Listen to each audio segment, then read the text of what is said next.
Man yahdihillahu fala mudilla lahu wa man yudlil falan tajida lahu waliyyan mursyida.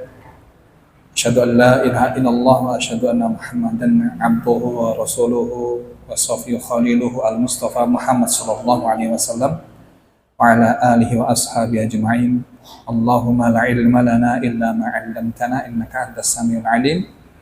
Allahumma faqihna fi dinika wa 'allimna ta'wila kitabika. Amin ya rabbal alamin. Wa ba'd.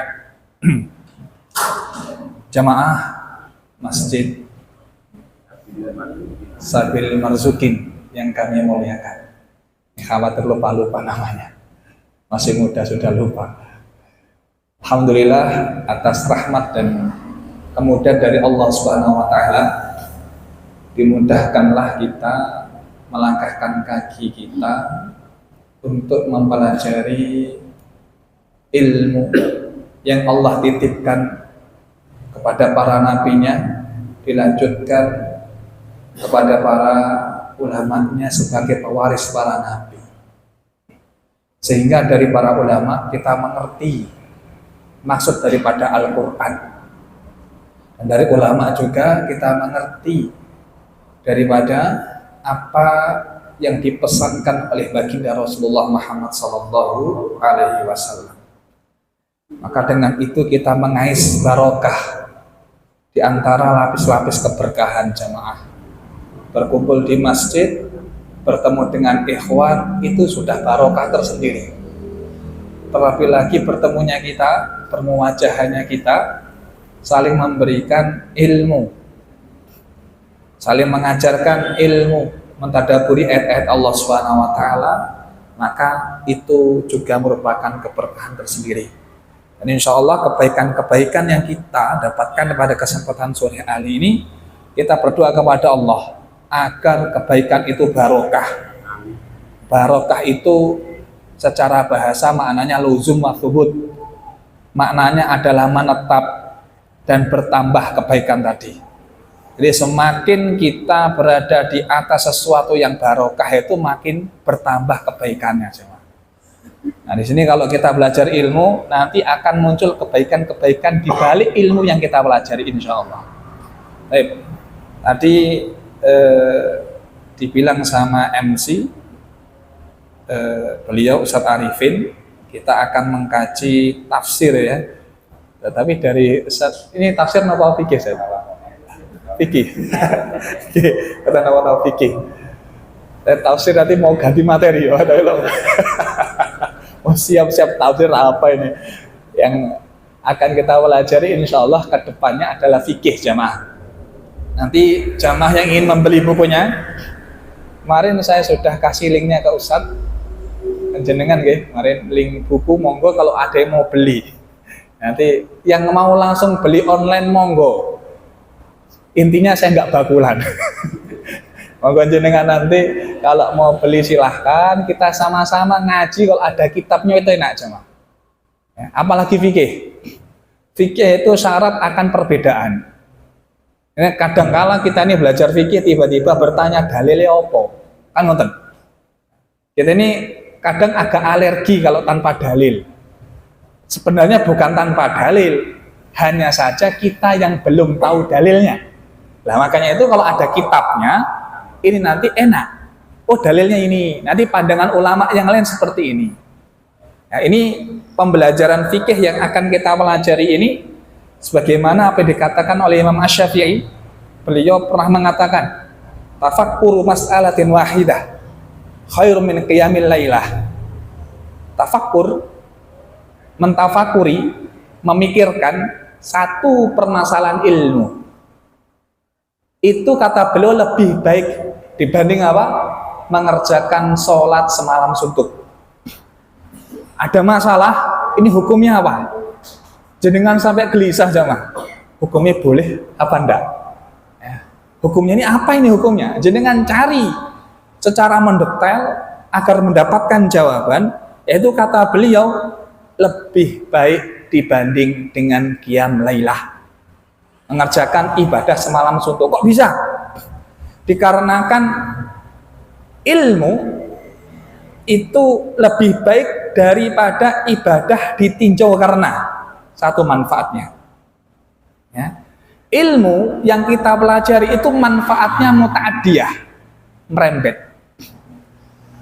Jenengan belajar ilmu, tahu hukum, paham dasar-dasar kemudian tentang hukum tadi, diamalkan, bahkan diajarkan. Minimal kepada keluarga. Itu sudah mendapatkan pahala. Ya. Sedangkan pahala ibadah itu qasirah. Hanya untuk orang yang mengerjakan saja. Jenengan mengerjakan sholat, kira-kira sholatnya panjenengan untuk panjenengan sendiri atau untuk tetangganya? Sendiri. Hanya untuk terbatas kepada orang yang mengerjakan. Sedangkan ilmu tidak. Itulah kenapa Imam Malik ketika ditanya oleh muridnya, "Wahai Imam, kenapa kok engkau saya lihat jarang?" Maksudnya jarang ini dalam artian merutinkan untuk mengerjakan sholat malam. Ya, sholat malam murid-muridnya ini kenceng, Mas. Sedangkan Imam Malik ini kadang nggak terlalu kuat sebagaimana murid-murid yang lainnya. Baik, Imam, jenengan kan imam besar. Kenapa engkau jarang mengerjakan sholat malam? Maksudnya jarang ini yang lama mengerjakan sholatnya. Apa kata beliau? Saya berharap mengajarkan ilmu saya itu lebih besar pahalanya di sisi Allah dibanding sholat yang kalian kerjakan. Ayo ngajarkan ilmu itu, jangan bisa membayangkan jenengan nanti kalau mengetahui satu hukum kemudian mengajarkan, itu pahalanya merembet, mendapatkan pahala dari orang yang diajarkan. Ngapunten, ini kalau bahasa gampangannya, jenengan tahu sistem multi level marketing MLM, ada upline, ada downline, kan ngoten nggih? Ada atas bawah. Yang atas tetap mendapatkan bati dari yang bawah. Begitu terus. Kalau ilmu juga begitu. Jenengan mengajarkan seseorang kelak jadi guru murid ini. Murid tadi kemudian apa? Jadi guru bagi muridnya. Terus itu nanti akan ditransfer pahala kepada guru yang dulu pernah mengajarinya. Itulah kenapa Rasulullah SAW sampai bersabda, "Innallaha malaikatahu," sesungguhnya Allah dan para malaikatnya, wa ahlus samawati wal ard, sampai penghuni langit dan bumi, hatta namlah fi hujariha, sampai semua di dalam sarangnya, di dalam lubangnya, wal hut fil bahar, dan juga ikan di lautan, la yusalluna ala muallimin nasal khairat, sungguh mereka bersolawat kepada pengajar kebaikan manusia. Nah, jenengan itu kalau nanti mendedikasikan dirinya untuk mengajarkan kebaikan kepada orang lain, menjadi mu'alim, pengajar ilmu, insya Allah disolawati seluruh penghuni langit bumi, jemaah. Itulah pentingnya kita ini setelah nanti belajar ilmu, bukan hanya informasi. Ya. Jadinya apa jemaah? Diajarkan, minimal diamalkan. Insya Allah kualitas ibadah dengan ilmu dan tanpa ilmu akan sangat jauh berbeda. Ya, nanti kalau kita sudah belajar ilmunya, oh ternyata begini. Ya, sebelum kemudian mendapatkan ilmu, maka ibadah itu nuansanya berbeda. Bahkan sampai ada para ulama menyebutkan, ya sesuatu itu tanpa ilmu, amalnya apa? Mardudatun la tuqbal. Amalnya itu tidak diterima. Maka semua harus dengan apa? Ilmu. Baik. Nah, kita insya Allah nanti akan mempelajari salah satu disiplin ilmu, yaitu ilmu fikih. Ilmu fikih secara khusus telah dinas. Al-Quran menyampaikan dan juga melalui lisan Rasulullah SAW. Allah berfirman dalam surah At-Taubah 122, "Wa ma kana al-mu'minuna liyanfiru kaffah. Falaula nafaru min kulli firqatin minhum ta'ifatul liyatafaqahu fid din wa liyunziru qaumahum idza raja'u ilaihim la'allahum yahdharun." Dalam ayat ini Allah menyampaikan liyatafaqahu. Ini kalimat yang kita garis bawahi. Liyatafaqahu dari kalimat fikih, jemaah. Ya. Faqaha, faqiha, faquha. Itu tiga-tiganya ada makna dirubah harokatnya. Ya. Faqiha artinya alima, mengilmui, atau fahima, memahami. Jadi fikih itu menjadi landasan bagaimana kita itu memahami agama Allah Subhanahu wa taala. Jadi dalam ayat ini tidak boleh jemaah ada orang kok berangkat perang semuanya, tidak boleh. Semangat boleh, tapi harus dibagi manajemennya. Ada sebagian yang kemudian mempelajari ilmu, ada sebagian sebagai nafir, ya, sebagai pasukan perang. Ketika pasukan pulang, yang telah belajar mendistribusikan ilmunya kepada pihak yang gaib. Itulah kenapa Rasul mempersaudarakan para sahabat. Sampai sekitar 90 sahabat Muhajirin Ansor dipersaudarakan Rasulullah. Umar dipersaudarakan, ya, Utsman, kemudian Abdurrahman bin Auf dipersaudarakan oleh Nabi. Salah satu fungsinya nanti sahabat-sahabat ini tidak semuanya hadir di majelis Nabi. Karena ada kesibukan. Muhajirin itu sibuk dagang jemaah. Karena ring satunya Rasulullah itu para muhajirin, orang-orang Mekah. Jadi mereka ini kalau dipanggil kapanpun siap. Sedangkan para Ansor, orang-orang yang tinggal di kota Madinah, itu mereka memiliki keahlian untuk berkebun. Jadi kadang tidak bisa ditinggal. Pas musim panen ya tidak bisa. Terikat dengan musim. Kalau kebablasan rusak. Kan ngoten. Sedangkan muhajirin lebih gampang. Maka ketika mereka tidak ikut, saudaranya ngajarkan, ganti-gantian. Nah, ini kalimat Allah liyatafaqahu fiddin. Juga dikuatkan oleh sabda Rasulullah. Beliau bersabda, man yuridillahu bihi khairan yufaqihu fiddin. Barang siapa yang dikehendaki oleh Allah Subhanahu wa taala kebaikan kepadanya, Allah akan faqihkan dia. Allah akan pahamkan dia terkait agama. Nah, dalam ilmu fikih itu terbagi 3. Sebenarnya saya butuh papan tulis besok-besok mawon ya. Semoga ada. Ya, nanti kalau ada yang bisa menginfakkan papan tulis jariah nih mungkin. Apa kula sing beton. Harus ampun enten alhamdulillah. Ini kapan-kapan mawon pun. Oke. Ya. Fikih yang pertama adalah al-fiqhul akbar. Dulu para ulama mengenalnya dengan al-fiqhul akbar. Fikih besar. Tema pembahasannya tentang amalan yang tidak nampak atau amalan hati. Bukan amalan yang nampak. Pembahasannya terkait keyakinan. Berarti pembahasan apa? Akidah, tauhid. Pembahasan akidah dan tauhid dulu dikenal oleh para ulama dengan al-fiqhul akbar.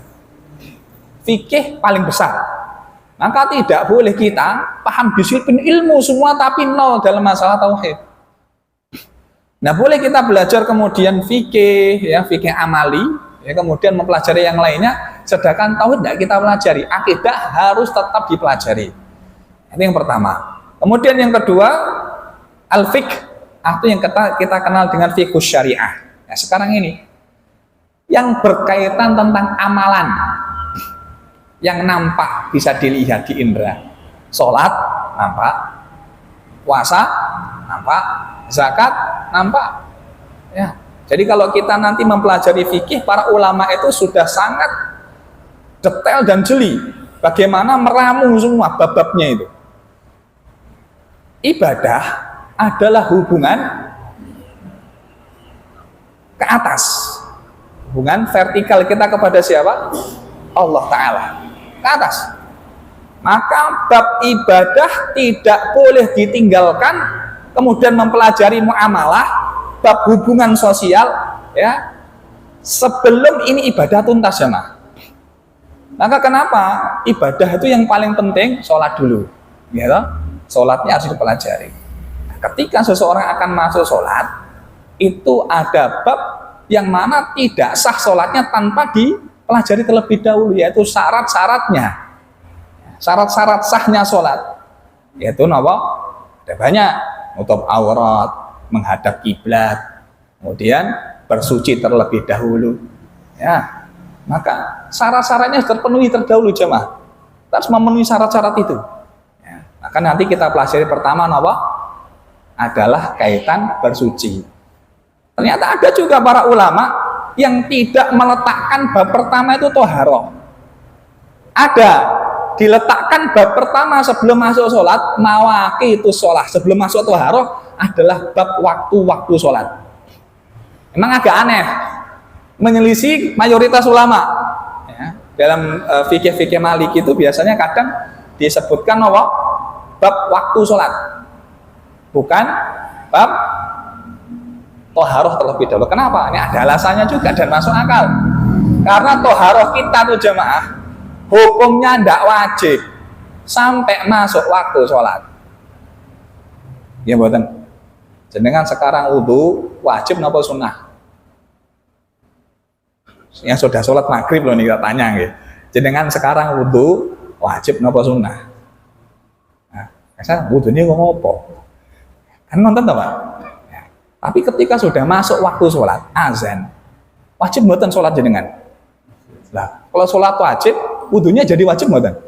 Nah, makanya kenapa bab waktu sholat didahulukan loh coba? Nah, ini menarik. Ya. Kemudian setelah itu masuk waktu sholat, setelah itu masuk sholat selesai, kemudian masuk bab puasa selesai, zakat selesai, haji, paripurna bab ibadah, masuk hubungan sesama manusia, bab muamalah. Muamalah nanti ada perbedaan, nikah dulu atau jual beli dulu, modal dulu baru nikah, atau nikah urusan ekonomi nanti gampang ya, Pak. Loh ini dibahas loh ulama. Ini ada orang model nekatan, rezeki di tangan Allah, ngakidai kenceng ya. Jadi nikah modalnya ngapunten, nggak modal apa-apa, ya kan? Nah, setelah nikah Allah akan jadikan kita kaya, yo betul. Tapi ada para ulama membahas, ya, jual beli dulu, setelah punya modal nikah. Kayak Abdurrahman bin Auf masuk Madinah tidak punya apa-apa, ditunjukkan pasar kepadanya, bisnis lancar, bisnis nikah, sudah punya modal mahar nikah. Makanya nanti jual beli dulu bab muamalah, jual beli selesai baru babul usroh, nikah. Nggak cuma nikah, nanti nikah di situ ada bab nikah. Kalau ada persatuan ada perpisahan, kan bab cerai, ya. Cerai itu kalau dari suami, nanti kalau yang minta istri khulu. Kemudian masuk bab setelahnya, kalau ada perpisahan yang dikorbankan anak, hadonah, hak asuh anak. Kalau anak masih kecil, ya ada bab rodoah, menyusui anak, tanggung jawab siapa, ini semua diatur dalam Islam, ada aturan pakemnya semuanya. Nah, jamaah, kalau bab muamalah, urusan jual beli, urusan perut itu tidak selesai, urusan pernikahan tidak selesai, bawahnya perut, kan seputar perut sama bawahnya perut, itu kalau tidak dikondisikan dengan baik akan masuk bab tindak kriminalitas. Gini pembuatan. Makanya nanti dalam bab fikih ada bab jarimah. Jadi jenengan kalau lihat orang maling alasannya apa aja? Perut, ekonomi. Orang suap, orang nipu, pokoknya dalam bisnis nggak jujur, apa saja alasannya, pasti karena masalah perut. Kesenangan, nafsu. Nah, itu kalau nggak tuntas akan terjadi tindak kriminal. Begitu pula setelahnya babul usrah, nikah kalau dipersusah, yang merajalela adalah apa? Perzinaan. Gimana pacaran di mana-mana. Mohon maaf ini kayaknya kalimatnya nggak sopan. Tapi anak-anak muda ini sudah pada paham. Ya. Pacaran untuk pacarnya itu gratisan gitu loh jemaah. Giliran calon suami, maharnya mahal. Kan miris kayak begitu. Ya. Walaupun mahar itu sebenarnya juga tidak masalah. Ya. Mau ditetapkan mahal sekalipun ya nggak masalah. Ya. Walaupun dulu Umar juga pernah menasihati kaum mukminat yang maharnya golat muhur, ya mahalnya itu murah, mahal sekali, sampai kemudian laki-laki tidak nikah-nikah, demo ke Umar. Akhirnya Umar memutuskan mahar tidak boleh lebih dari sekian. Ya, dikomplain sama para emak-emak, ya. Para wanita datang kepada Umar mengkomplain masalah mahar. Akhirnya Umar ngaku kalah. Akhirnya sudah terserah kalian, mahar kalian mau mahal terserah. Setelah kami kembalikan kepada para wanita kalian. Ya.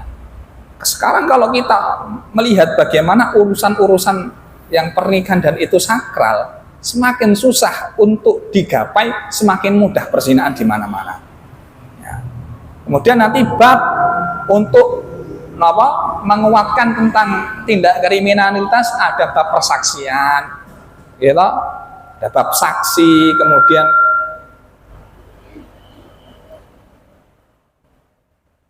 bab qadhi, siapa yang layak jadi qadhi kan wonten. Nah, jamaah kita muliakan. Ini konek mriki nggih. Speaker atas. Boten benging ta? Kira-kira gambaran fikih itu demikian jemaah. Nah, sekarang fikih yang akan kita pelajari untuk memudahkan kita adalah fikih yang bermadzhab Syafi'i. Ya. Kita nanti akan mempelajari fikih mazhab Syafi'i. Kenapa kok demikian? Karena beberapa alasan. Yang pertama, bijaknya kita berada di satu wilayah yang mayoritas adalah mazhabnya Syafi'i, kita harus tahu mazhab di sekitar kita. Dan ini nasihat para ulama yang dulu pernah mengajarkan kita, para dosen-dosen kami, itu ketika kita tanya, Ustaz, ini pendapat yang rojih menurut jenengan nopo, yang soheh yang mana? Ustaznya mengatakan ikuti mazhab setempat kalian. Lo nggak berani memutuskan. Kalau saya Hambali, saya Maliki, kalian ikuti mazhab sekitar kalian. Agar apa? Agar tidak terjadi gesekan di tengah masyarakat. Ya. Masalah fikih itu masalah istihadiyah. Masalah-masalah yang mana dalilnya itu para ulama berbeda-beda kesimpulan. Bukan berarti mereka tidak berdalil. Ini salah satu yang harus kita pahami. Ulama itu menentukan satu hukum itu memiliki kapasitas keilmuan yang mumpuni. Bukan berarti mereka itu memikirkan sesuatu dari ruang kosong jamaah. Mustahil sekali. Mereka itu memutuskan sesuatu pasti ada dalil, pasti. Nanti kita lihat Imam Syafi'i dalilnya ini, Imam Malik dalilnya ini, Imam Ahmad dalilnya ini, Imam Abu Hanifah dalilnya ini, semuanya berdalil. Cuman kita nih yang masyarakat yang belum mempelajari dari dasar akhirnya bingung, terus yang betul sing di kan nonton. Berarti masuk yang kedua, agar memudahkan kita di dalam mempelajari ilmu fikih. Jadi ilmu fikih ini seperti segitiga terbalik sama. Ya. Runcingnya di mana? Bawah. Dasarnya memang kita belajarnya apa sempit. Cuma satu mazhab. Tapi kalau sudah selesai nanti mekar ke atas. Nah, mekar ke atas. Setelah tahu dasar, kemudian masuk perbandingan mazhab, nanti kuat jemaah. Oh, mazhab ini dalilnya ini, alasannya ini. Dan ini seperti ini, alasannya ini. Nah, itu yang kita harapkan. Dan juga yang harus kita pahami bahwa di dalam kita mempelajari mazhab ini, ya, terutama mazhab Syafi'i yang cocok dengan lingkungan di sekitar kita jemaah adalah untuk mempersatukan antara kita dengan ikhwan di sekitar kita. Kalaupun nanti kita tidak sama pemahamannya, saya juga belajar kok, tapi saya nggak mengambil pendapat ini. Misal, ya, jenengan tahu alasannya apa? Nah itu yang penting. Oh, alasannya ini seperti ini dalilnya ini. Jenengan tahu. Sehingga nopo untuk potensi geger itu nopo diminimalisir. Nah, jamaah yang kita muliakan, saya bacakan tentang kitabnya, kitab Matan Abu Syuja. Nanti yang kita pelajari itu At-Talhib, ya, fi adillati matil ghayati wa takrib. Ini matan. Jadi matan itu dulu disiplin-disiplin ilmu itu semuanya dibuatkan matan. Matan itu ringkasan. Dari ringkasan biasanya ulama tidak dibubuhkan dalil. Makanya kalau jenengan tanya dalil salah, ini pikirannya dalil lagi piye iki? Salah. Terus dalilnya di mana? Di kitab Tadhib, penjelasan. Ini kitab aslinya namanya kitab Matan Ghoyah wa Takrib, nanti dijelaskan di At-Tadhib fi Adillah. Ya, jadi mazhab ini dijelaskan dalil-dalilnya. Misalkan pembagian air ini, nanti dalilnya apa? Ada semua. Ya. Jadi kalau jenengan belajar matan tok, nggak akan dapat dalil. Makanya saya menyarankan versi Indonesianya ini. Harganya sekitar 45 ribuan. Nanti bisa dicari yang paling murah, silahkan cek di online yang paling murah mana ya. Ini nanti jenengan cari sendiri, yaitu nanti kita akan dapati kitabnya berbahasa Indonesia insya Allah. Sudah banyak ulama-ulama yang menerjemahkan. Yang saya bawa Arab, yang mau Arabnya saya kasih, PDF-nya ada, tapi enggak yang tercetak begini. Yang mau enggak apa-apa, difotokopi. Ya. Nanti dalil-dalilnya kita baca. Kenapa? Agar kita tuh puas. Bukan sebatas dengarkan saya, tapi ada dalil itu ada. Ini kita baca dalilnya. Biar panjenengan kemudian apa? Kena puas. Ya. Ini matan itu kenapa kok bentuknya rangkuman? Ya, karena para ulama menciptakan matan seperti ini baik disiplin ilmu apa saja. Sirah ada disiplin matannya, kemudian faraid juga ada matan rohabiyah, nahwu juga ada matan alfiyah, kemudian matan-matan yang lain disiplin ilmu ada semua. Ulama tuh masya Allah kreatif semuanya dibuat. Kenapa? Agar mudah dihafalkan. Bisa bayangkan Pak, dulu para pembelajar di zaman kejayaan Islam bukan cuma Quran dan hadis Pak, matan-matan dihafal. Matan-matan buku seperti ini tuh ngapal Pak. Bisa membayangkan kuatnya itu hafalan, kuatnya ilmunya itu. Nah, Ustaz hafal, lah ini masalahnya sekarang. Kalau sudah masuk zaman kita ini susah ngapal. Ya nggak tahu ini ya. Banyak sekali apanya ya, godaannya. Ya, ngapalnya cuma 1 menit, main HP-nya setengah jam. Kan benten. Ya, tapi bisa dihafal, bukunya juga bisa. Banyak para thalabul ilmi yang kemudian belajar matan itu dihafalkan. Kalau dulu kami matan rohabiyah, matan faraid dihafalkan. Alfiyah Ibnu Malik dihafalkan, sekarang lupa. Masalahnya lupanya itu. Nah, kita nggak usah ngapal. Jadi nanti kalau ada perintah harus dihafal, besoknya nggak datang. Ya, kita belajar aja. Jangan kita muliakan. Saya bacakan tentang penulis kitabnya. Tentang penulis, beliau bernama Al-Imam Al-Faqih Syihabuddin Ahmad bin Husain bin Ahmad Al-Asfahani, Abu Suja. Ya. Beliau kunyahnya disebut Abu Suja. Seorang yang faqih dari kalangan ulama mazhab Imam Asy-Syafi'i. Orang tua beliau lahir di Abadan dan kakeknya lahir di Asfahan. Nah, sedangkan beliau lahir di kota Basrah pada tahun 533 Hijriah. Kota Basrah niku pundi? Irak. Ya, di Irak. Pada tahun 533 Hijriah. Kita sekarang 1445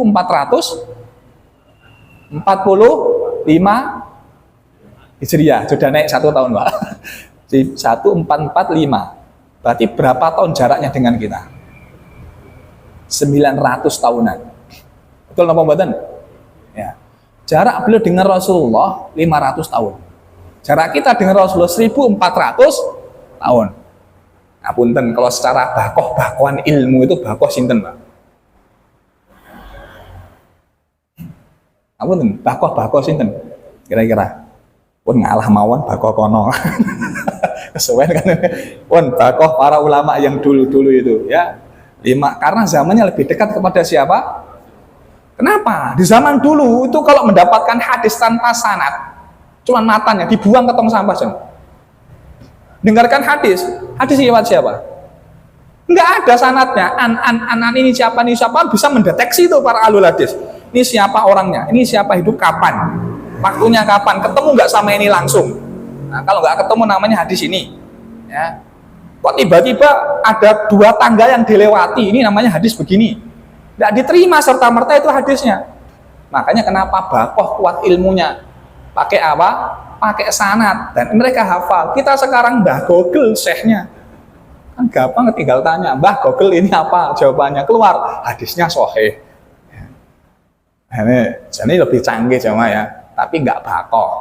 Ya lebih komplit, iya komplit, tapi nggak. Nah itu tadi. Ada juga bahkan yang mengatakan 433 Hijriah, lebih mundur 100 tahun lagi. Ya. Al-Qadhi Abu Suja telah menempuh belajar madzhab Imam Syafi'i lebih dari 40 tahun di madaris kota Basrah. Jadi belajar fikih itu berapa, Pak?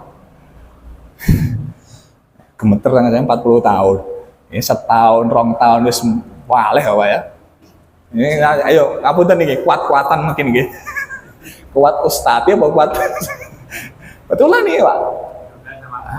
Mudah-mudahan sama kuatnya. Bahkan saya lupa ada seorang ulama belajar disiplin ilmu nahwu. Ya, ini musibahnya lupa namanya. Beliau pernah mengatakan saya belajar dari guru saya itu belajar bahasa saja, disiplin ilmu bahasa. 50 tahun lamanya dan saya tidak pernah absen balo sekalipun. Absen Pak tidak pernah. Ya. Kalau sekarang mudah, nggak ada absennya. Kalau formal, sekolah formal masih takut dengan absen. Ya, non formal ini. Kalau dulu zaman saya itu masih ada kalkulasi hitung-hitungan. Ya, pinter muridnya Pak. Jadi karena fikih itu dulu pembelajaran di tempat kami syariah itu pasti ada setiap harinya. Karena maksudnya setiap Senin sampai Jumat pasti ada fikih. Itu dihitung. Itu nanti SKS dalam 1 semester berapa, ya, sama dengan bolosnya bisa berapa kali. Itu sampai tahu sama dengan bolosnya berapa kali, Pak. Jadi ngitung-ngitung, saya sudah bolos 10 kali, masih aman. Lanjut dulu, jatah bolos saya bisa sampai 25 kali. Kalau masih 17 kali masih aman. Ya, sampai dihitung-hitung, Pak. Ya, yang dihitung bolosnya, ini musibahnya. Di absen. Ini nggak usah di absen, ya. Malah di absen cuma sekali datangnya. Yang penting ilmunya bermanfaat, insya Allah. Bahkan Imam Al-Hafidh As-Salafi berkata tentangnya, beliau termasuk anak emas di zamannya. Pengarang kitab ini yang akan kita baca dan kita pelajari termasuk orang yang mumpuni dan berilmu cerdas di waktu zamannya. Beliau hidup selama kurang lebih 160 tahun, umurnya panjang. 160 tahun. Ya, jadi masih ada peluang Pak, kita umurnya lebih panjang juga. Sebagaimana beliau. Ya, nah, kok bisa beliau umurnya panjang? Ya, umur beliau panjang, bahkan tubuh beliau tidak terlihat melemah sedikit. Ya, tidak terlihat melemah sedikit pun sih enggak. Tidak terlihat melemah. Ya. Makanya Imam Ad-Dairabi ditanya tentang beliau, ya, beliau kemudian menjawab, tidaklah aku bermaksiat. Ini kuncinya, Pak. Kenapa beliau sampai umur 160 tahun masih kuat? Tidaklah aku bermaksiat kepada Allah dengan satupun anggota tubuhku ketika aku kecil, hingga Allah menjagaku ketika aku tumbuh dewasa. Jadi kita ini belajar sama orang soleh, insya Allah. Ya. Ini yang mengatakan ini bukan hanya saya. Orangnya sudah tiada, yang menjadi saksi banyak, Pak. Kalau kayak kita ini masih ketar-ketir, ya. Sing ngelek-ngelek ke oke, Pak. Ya, tanya sapa ke roson sing ngerti yo. Ngono ta, Pak. Ya. Kita ini kalau sudah meninggal baru ketahuan dia baik atau tidak. Nah, ini beliau ini sudah banyak ulama yang bahkan mengkaji dari fikih mazhab itu, Pak. Jadi misalkan ada ulama menentukan ini pendapatnya, pendapat dalam mazhab Syafi'i, dalilnya ini. Yang mempelajari ribuan, bahkan ratusan ribu para ulama-ulama kompeten. Jadi mereka kemudian mengkoreksi, ini salah, ini tidak sesuai. Akhirnya direvisi. Tapi masih dalam koridor mazhab itu. Maka muncullah Imam An-Nawawi dan imam-imam yang lainnya. Ya. Imam Rafi'i, ya, Imam An-Nawawi termasuk mustahid di mazhab Syafi'iyah. Makanya beliau itu kadang memperbaiki ini gini. Seperti contoh, dalam kasus air musammas. Nanti pembagian air ada namanya air musammas. Hukumnya makruh dalam mazhab Syafi'i. Air musammas itu air yang diletakkan di dalam wadah besi, Pak. Wadah makdin yang diambil dari tanah, besi, tembaga. Pokoknya ya kalau kena sinar matahari panas. Air dimasukkan di situ, itu kan kegodok, Pak. Dia jadi anget, bahkan panas. Hukumnya dalam mazhab Syafi'i makruh memakai itu air untuk bersuci, makruh hukumnya. Kenapa? Alasannya karena itu air dulu di zaman para ulama ini menyebabkan banyak kejadian penyakit kulit, ya, lepra, panuen, ya, dan lain sebagainya. Ternyata Imam An-Nawawi melihat hadis-hadis tentang air ini, beliau kemudian memperbaiki. Ya, ternyata tentang masalah air itu tidak muktamad. Muktamad itu yang dikuatkan dalam mazhab. Jadi air yang kita pakai yang ditampung di tempat tembaga itu boleh jenengan pakai bersuci, nggak makruh. Kalau jenengan takut ya mboten sah. Makanya ada pinguin tuh, Pak. Ya, tandon merek pinguin. Bukan besi, tapi ya besi ya monggo nggak apa-apa. Ya. Ya, napa namanya itu? Water napa namanya? Pokok ini pula ya. Ya, itu enggak apa-apa, enggak makruh hukumnya. Makanya yang bahas ulama banyak. Jadi kita ini sudah mempelajari produknya sudah jadi. Fikih itu produknya sudah jadi, teman. Ulama yang membuat, ibarat sekarang pabrik roti. Apunten. Pabrik A, B, C, D. Kira-kira buat rotinya misalkan bahannya sama, misal. Jadinya sama atau beda, Pak? Beda. Ada teknik masing-masing, gitu. Ada yang dimasukkan tepungnya dulu, baru perintilan-perintilan setelahnya. Tapi di tempat roti sana beda lagi. Loh, kok caranya beda? Hasilnya juga beda-beda. Walaupun bahannya sama. Ulama itu sudah mengemas dalil-dalil yang ada. Misalkan dalil tentang hukum ini. Itu mereka tidak berkesimpulan dari satu hadis. Dan parahnya di kita, salahnya di kita, kadang-kala kita sudah berani menyimpulkan hukum dari satu hadis. Dan mengatakan ini yang paling benar. Tunggu dulu. Ya. Misal saya kasih contoh, Pak. Nek bingung kita. Misal ini dalam permasalahan fikih muamalah tentang bab usroh, misal dalam bab usroh, bab pernikahan. Nanti masuk di situ bab rodoah, sepersusuan. Contoh nggih. Nabi mengatakan yahrumu minar rodoati ma yahrumu minan nasab. Ya. Rodoah itu jadi mahram sebagaimana mahramnya nasab. Kapan? Kalau menyusui di bawah 2 tahun qoblal fitam. Sebelum 2 tahun, hadisnya demikian. Jadi anak yang disusui sebelum usia 2 tahun jadi mahram. Dan hadisnya banyak terkait hukum persusuan, ya. Dan juga sebelum disapih. Pokoknya secara kesimpulan hadis bahwa hadis menyebutkan sebelum usia 2 tahun. Tapi ada satu hadis dan sahih riwayat Muslim, muskil. Apa? Hadis tentang salah seorang sahabat namanya Salim Maula Abi Hadifah. Itu beliau tinggal bersama seorang sahabiah di rumahnya. Dan sudah balagoma ya blugu rijal. Dia sudah dewasa, Pak. Tanya ke Rasul, ya Rasul, ini saya punya anak angkat di rumah, sudah dewasa, sebagaimana anak-anak balik pada umumnya. Apa kata Rasulullah? Irdi'ihi tahrumi minki. Oh, kama qala Rasul. Susuilah dia jadi mahrammu. Kesimpulan hukumnya apa, Pak? Ini dewasa, Pak. Disuruh nyusui biar jadi apa? Mahramnya. Terus kesimpulannya yang mahram itu yang bagaimana? Sebelum 2 tahun atau yang balik juga bisa jadi. Ini bapak-bapak mahram semua. Gitu. Terus kesimpulannya bagaimana? Lah makanya ulama ini karena banyaknya hadis itu kemudian disebutkan ini seperti ini. Lah pun kita ini sekarang nanti bagaimana memahami fikih itu ya yang sudah jadi ya Pak. Tinggal nikmati. Gitu. Roti sudah jadi tinggal disantap hidangan tadi. Tapi kok rasanya gini kan?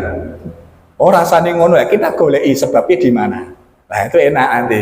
Kok bisa rasanya kok ini kok rodok kali, kok kurang kali gitu. Kok bantet. Kenapa ini ya gitu kan? Nanti kita cari tahu.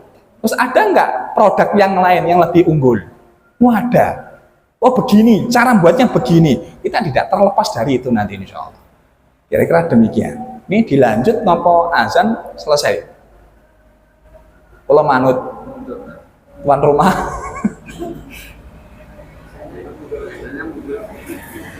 Azan dulu.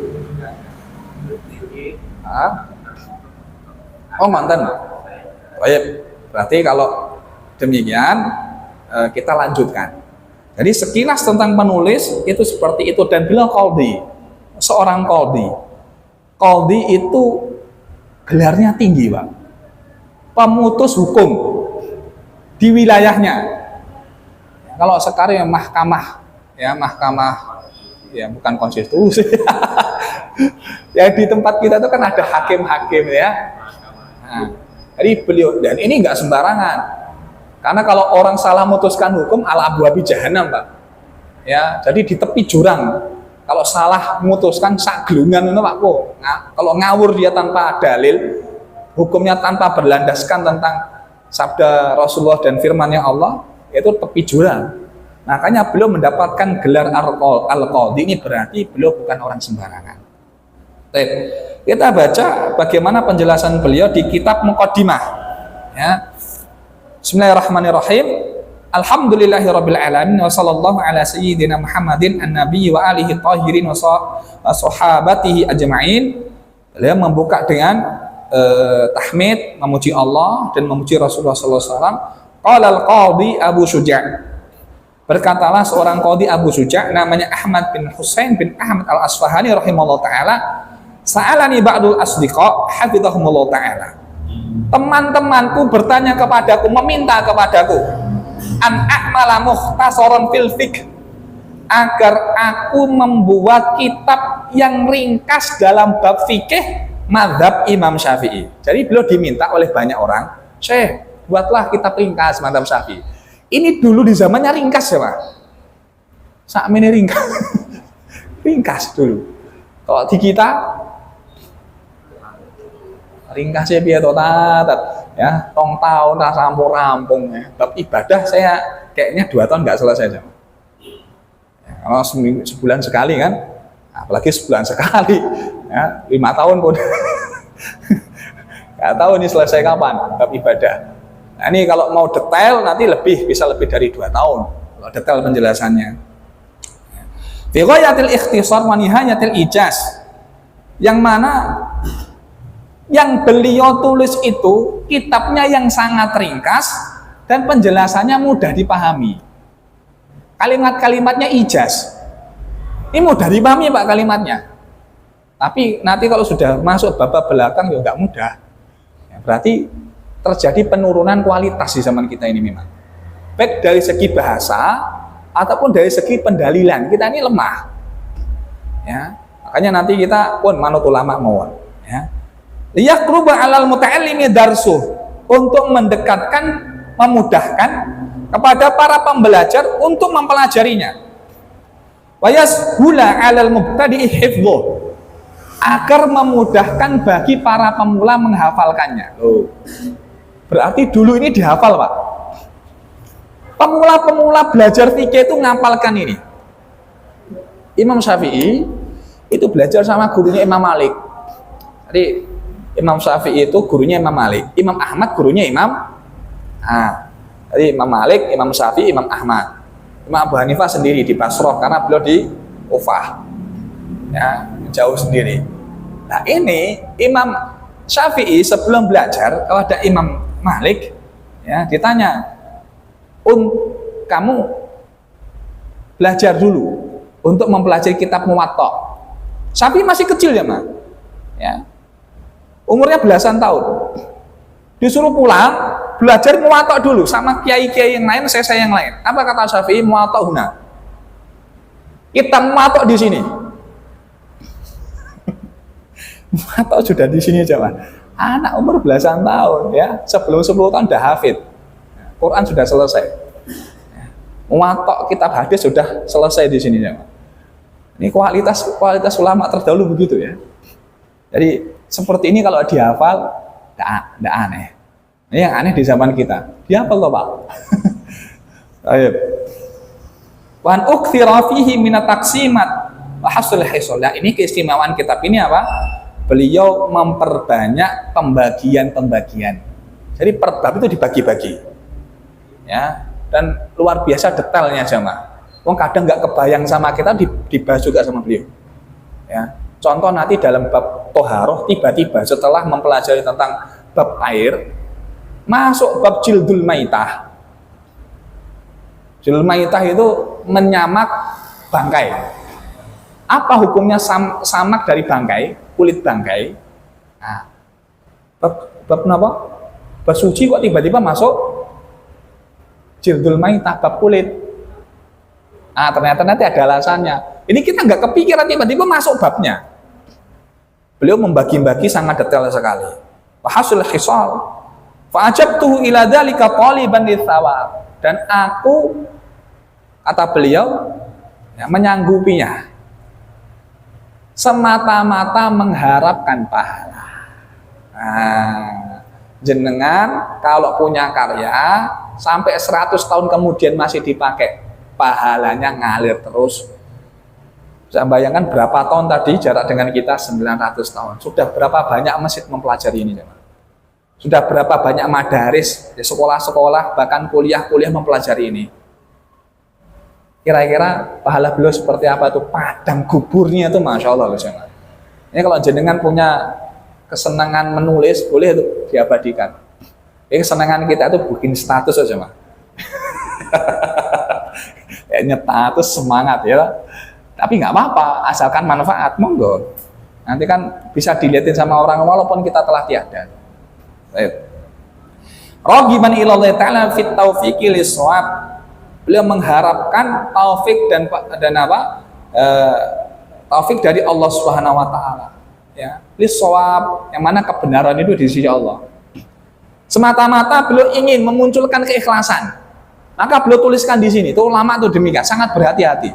Jangan-jangan saya nulis ini agar tamak. Jangan-jangan saya biar dikatakan alim ulama. Mereka ini sangat tawadhu, jemaah. Sampai mengatakan saya berharap betul-betul mendapatkan rahmat dan juga pahala di sisi Allah Subhanahu wa taala. Innahu ala ma yasha'u qadir wa bi ibadihi latifun khabir. Sesungguhnya dialah Allah ala ma yasha'u qadir. Ya. Maha ya menghendaki dan maha mampu. Wabi ibadi latifun khabir, dan dengan hamba-hambanya Allah ini sangat santun, ya, sangat lembut, khabir dan maha mengetahui. Ini pembukaannya nggak banyak, cuma selembar.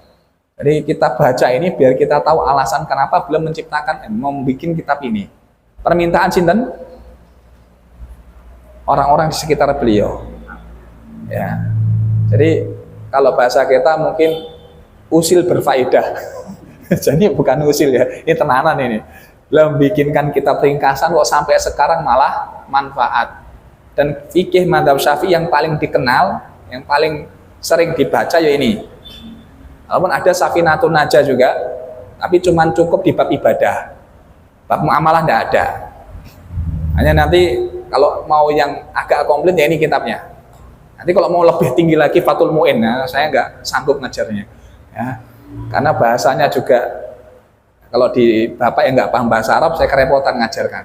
Ya, tapi yo kita ini kitab ini saja yang paling insya Allah tepat di kita untuk dipelajari. Saya berharap di pertemuan berikutnya, kalau nanti Allah kehendaki kita bisa bertemu lagi, bisa ada kitabnya, Pak.